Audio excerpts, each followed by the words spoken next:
Ok, nhớ giống đợt nó cũng quay auto nó tuồng kề với sai nghe tuồng kề với nhau Yo, ya caramel. chỉ sợ tuồng đen kề Cái rồi tua phi phai bé sổ lùn nó nhớ. do cơ sao không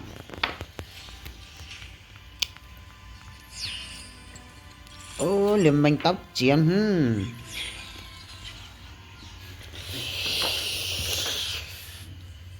ai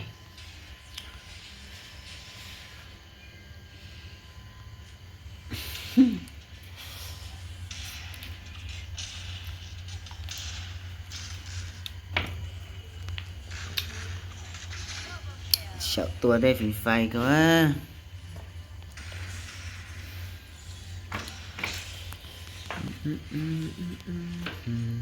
Cái sao tua đế thế. con nào dễ phải chưa dễ gặp cao thì vẫn là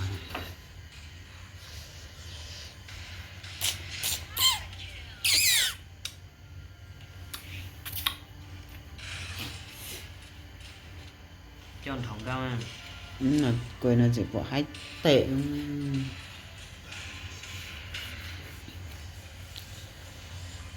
bây giờ và tay chạy về khóc khóc lá lên nó xin ơi xin này bỏ được nó chạy tí cho và chạy khóc khóc lá xưa nhớ tới lúc chạy mê mê rồi đi nó sư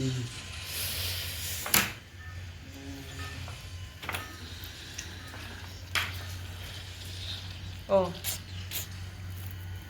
ôi gọi tao Ô. áo đấy cơ Chính xác. cái giá rồi chấm nào Nhớ, tua đế thế. Tua tới nhiệt đế này. Chính xác.